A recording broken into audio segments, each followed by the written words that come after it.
ना जाओ नहीं तो गोली खाओगे। योगी का मैसेज लाउड एंड क्लियर है। बाबा के बुलडोजर का जितना खौफ अपराधियों में इस वक्त है, कमोवेश वैसा ही खौफ अब योगी आदित्यनाथ की फोर्स के फायर का हो रहा है। क्राइम पर कमाल का गियर लगा है, योगी आदित्यनाथ ने लगाया है ये गियर। हैरानी होगी कि बीते 48 घंटे में उत्तर प्रदेश के 10 शहरों में अलग अलग योगी फोर्सेस ने दर्जन भर से ज्यादा अपराधियों को बैसाखी पर ला दिया है। मेरठ में तो 25,000 के इनामी बदमाश शहजाद को हमेशा हमेशा के लिए कब्र में सुला दिया गया है। सच में अब यह लगने लगा है कि अपराध और अपराधियों के लिए योगी काल बन चुके हैं।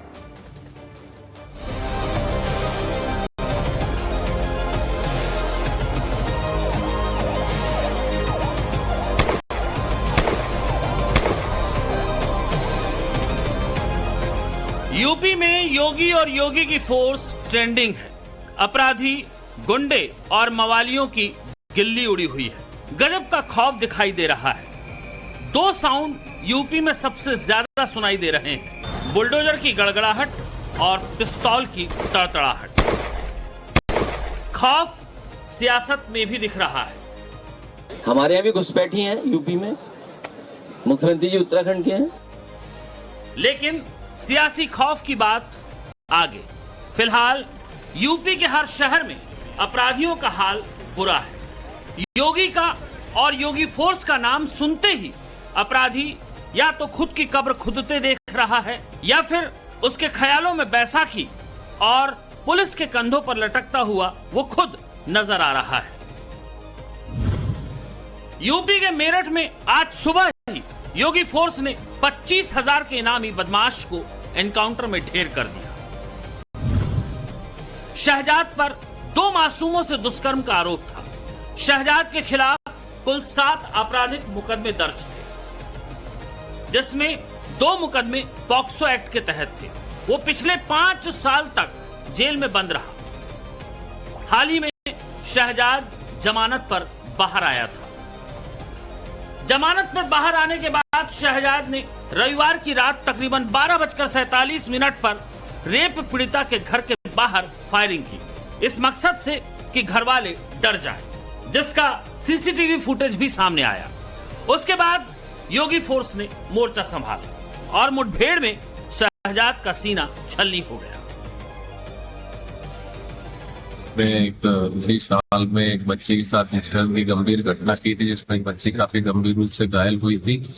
इससे पूर्व भी ये एक दुष्कर्म के मामले में बच्चे के साथ दुष्कर्म में सजा इसको हुई थी। इसमें 5 साल जेल में रहकर आया था। पुनः बाहर आने के बाद इसने फिर से बच्चे के साथ दुष्कर्म की घटना की और कल रात्रि में इसने जो बच्ची है उसके घर पर जाके फायरिंग किया, उसे डराने के लिए, लोगों को दबाव बनाने के लिए जवाब देने का। आज सुबह इसमें पुलिस द्वारा चेकिंग की जा रही थी, जिसमें रोकने के प्रयास में इसमें पुलिस पर फायरिंग की जवाबी कार्रवाई में हो रही थी। शहजाद ने अपनी कब्र खुद खोदी। बीते 5 साल से जेल की सलाखों में कैद शहजाद ये भाप नहीं पाया कि योगी ने यूपी को अपराध और अपराधियों के खिलाफ जीरो टॉलरेंस वाले एटीट्यूड के सांचे में ढाल दिया है। अब योगी की फोर्स छोड़ती नहीं, चाहे कोई हो। अतीक और मुख्तार जैसे माफिया तक मिट्टी में मिल गए, तो फिर इन फुलझड़ी फटाकों की क्या बिसात थी। कानपुर के शातिर अपराधी करण ने भी यही सोचा। अब देखिए कैसे योगी फोर्स के कंधों पर लटका पड़ा है। इस शातिर पर हत्या और लूटपाट के 12 बड़े गंभीर मामले दर्ज थे। इस शातिर पर हत्या और लूटपाट के 12 गंभीर मामले दर्ज थे। कुछ दिन पहले ही इसने एक बुजुर्ग से लूट को अंजाम दिया था। कानपुर कमिश्नरी ने धरपकड़ का अभियान चलाया और बीती रात करण को मुठभेड़ में ऐसा सबक सिखाया कि अब ये अपराध तो दूर, चकमा देने लायक भी नहीं बचा।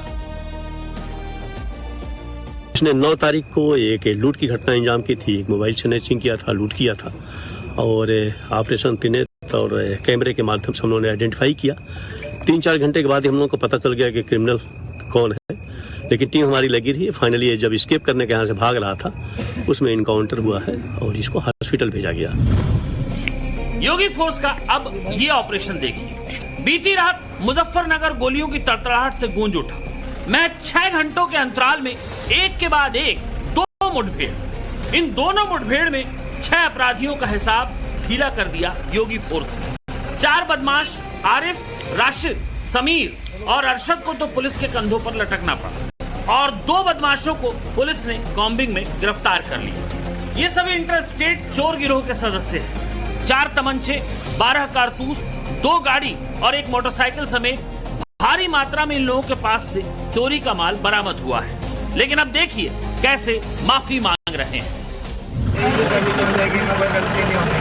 मौका दे दो कि साहब बिल्कुल भी गलती नहीं करेंगे। तब तो गलती कर भी नहीं पाओगे। हाँ जी हाँ, एक मौका बिल्कुल दे दो, आखिरी मौका दे दो। एनकाउंटर की दर्जनों खबरें हर रोज सुनते हैं, लेकिन योगी के यूपी से आई ये खबरें अलग है। ऐसा इसीलिए कि अभी तक आपने जितने भी एनकाउंटर देखे, मेरठ का, कानपुर का, मुजफ्फरनगर का, ये सभी बीती रात को किए गए हैं, यानी 24 घंटे पहले। बीती रात को ही झांसी में भी एनकाउंटर हुआ। ई रिक्शा के ड्राइवर का मोबाइल और पैसे लूटकर भाग रहा था ये बदमाश। लेकिन तारीफ इस बात की देखिए कि झांसी की योगी फोर्स ने महज 3 घंटे में इस बदमाश के होश ठिकाने लगा दिए और अब ये भागना तो दूर, भागने की सोच से भी थर्राएगा। डायल 112 पर एक सूचना मिली कि एक व्यक्ति का 2 व्यक्तियों ने सवारी बनकर बैठे और एक ई रिक्शा, मोबाइल और 200 रुपए छीनकर भाग गए हैं।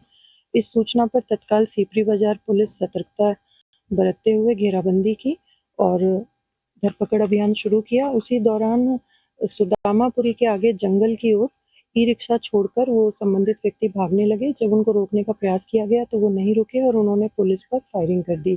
पुलिस ने जवाबी आत्मरक्षा फायरिंग की, जिसमें विजय नाम के एक व्यक्ति के पैर में गोली लगी तथा करण नाम का एक व्यक्ति, उसका सहयोगी, मौके से गिरफ्तार हुआ। रुकवाई मेरी गाड़ी और चाबी खींची और मेरा मोबाइल छीना, धक्का देके भाग गए और हमने तुरंत किसी मोबाइल लेके 112 डायल किया हमने।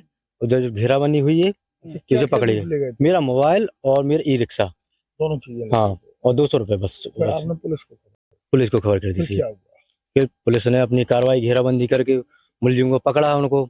इसलिए योगी जी और अपने झांसी पुलिस के लिए बहुत बहुत धन्यवाद देता हूँ। पीड़ित रंजीत को सुना आपने। ई रिक्शा, मोबाइल और 200 रुपए की चोरी पर झांसी में योगी फोर्स ने जो नतीजे दिए वो पीड़ित रंजीत के लिए सुकून देने वाले हैं। और यूपी में रंजीत जैसे लाखों हैं जो योगी को, योगी फोर्स को हर दिन इसीलिए दुआएं देते हैं कि अपराधियों के लिए योगी फायर है, योगी फोर्स फायर है। लेकिन समाजवादी पार्टी के मुखिया अखिलेश क्या कहते हैं? योगी घुसपैठियां हैं। हमारे यहाँ भी घुसपैठी हैं यूपी में। मुख्यमंत्री जी उत्तराखंड के हैं। हम तो चाहते हैं उत्तराखंड भेज दिया जाए। योगी घुसपैठिए हैं, उन्हें उत्तराखंड भेज दिया जाए। अखिलेश के इस बयान के बड़े सियासी मायने हैं, उसे समझेंगे। लेकिन योगी ने साल 2017 से यूपी की कमान संभाली और अखिलेश ने 2012 से 2017 तक। ज्यादा नहीं, लेकिन दोनों के शासन की तुलना कर दी जाए तो योगी के राज में प्रति लाख आबादी पर क्राइम रेट में कमी आई है। वो भी छोटी मोटी कमी नहीं, 29 से 70% तक की कमी। और ये डाटा एनसीआरबी की रिपोर्ट पर आधारित है। दूसरा, योगी राज में एनकाउंटर में 207 अपराधी मारे गए, जो कानून व्यवस्था पर योगी के जीरो टॉलरेंस को दिखाता है। वहीं अखिलेश के राज में यानी 2012 से 2017 के बीच 815 दंगे हुए, जिसमें 192 मौत शामिल है, जबकि योगी के राज में कोई दंगा नहीं हुआ। किसी भी राज्य की बेहतर कानून व्यवस्था उस राज्य की जनता के लिए सबसे बड़ी नेमत होती है। अर्थव्यवस्था और विकास के मोर्चे पर भी योगी ने यूपी की शक्ल और सूरत बदल दी। यूपी की जनता के दिलों पर योगी राज कर रहे हैं। लोग आई लव योगी कह रहे हैं। अब जब आई लव योगी होगा तो अखिलेश को डर तो सताएगा ही। वही डर है जो रह रहकर जुबान पर आ जाता है। केवल यही घुसपैठी नहीं है, विचारधारा से भी घुसपैठी है। ये बीजेपी के सदस्य नहीं रहे, दूसरे के सदस्य थे। आप बताओ किस पार्टी के सदस्य थे वो? तो बताओ भारतीय जनता पार्टी में घुसपैठी हुए कि नहीं हुए? तो इन घुसपैठियों को कब हटाओगे? योगी विरोधियों को शूल की तरह चुभ रहे हैं, क्योंकि योगी रुक ही नहीं रहे हैं। अंगद के पांव की तरह योगी डटे हुए हैं और पूरी ताकत से डटे हुए हैं। हर मोर्चे पर डटे हुए हैं, न बटने दे रहे हैं न कटने दे रहे हैं। राम राज्य की प्रतिबद्धता के साथ रामायण काल फिर से आएगा, इसमें कोई संदेह नहीं। राम राज्य की स्थापना के लिए जो आज डबल इंजन सरकार के द्वारा प्रयास किए जा रहे हैं, ये उसी की कड़ी है। ऐसे कई मौके आए, लगा कि योगी हार जाएंगे। संभल की हिंसा देख लो, बरेली का बवाल देख लो, लेकिन योगी ने अपनी सूझबूझ से, अपनी प्रशासनिक क्षमता से हर खतरे को भांपते हुए 2 कदम आगे की रणनीति पर काम किया और यूपी की रफ्तार पर ब्रेक नहीं लगने दिया।